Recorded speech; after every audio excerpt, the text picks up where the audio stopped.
Hello students, and we will be learning about entities.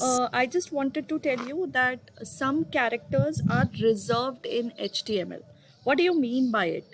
See, if you have to use a less than sign or a greater than sign in your text, then the browser might not mix, it might mix them with the tags.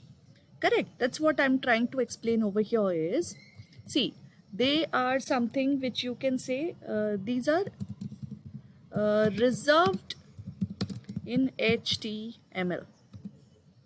That's what I'm trying to say over here. Okay, so let me just take you here.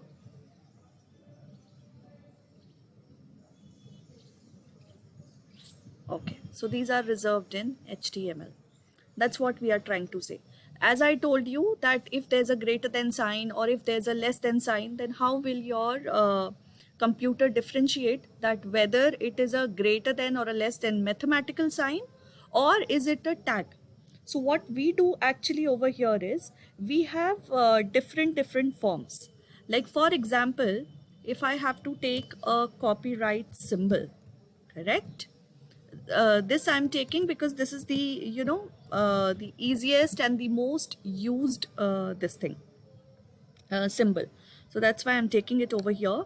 That is like, and you write copy, then you have this symbol, and then you say 2020, and yes, here it is. Okay, why? Okay, now if I refresh this, it takes you over here. See, can you see a symbol over here?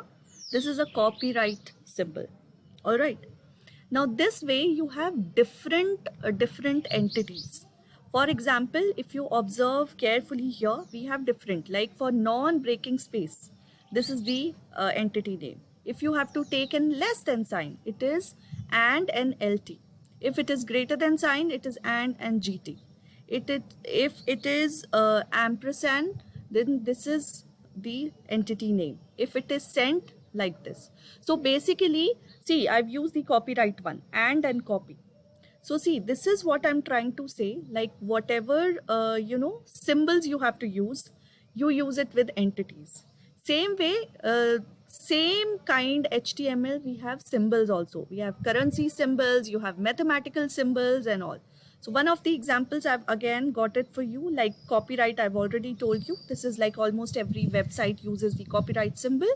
Then if you have to put an arrow, so this is where the entity name will come. If you have to use an euro sign, let's try to use a euro sign. Let's check it out with euro. Okay, so instead of copy, if I write over here, say RO, and I'm going to refresh this.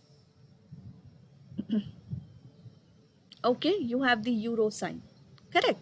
So that is what I'm trying to say, that entities, symbols, that is mathematical, even you have chess symbols, emojis, everything comes inside this entity codes. So you can just check it out. I have given few of them over here and I have given few of them. These are the most used and the latest ones. Plus, if you have to go deeper into it, you can definitely search and take it out. So that was about entities. See you in the next video. Thank you for watching. Please like, subscribe, and share my channel.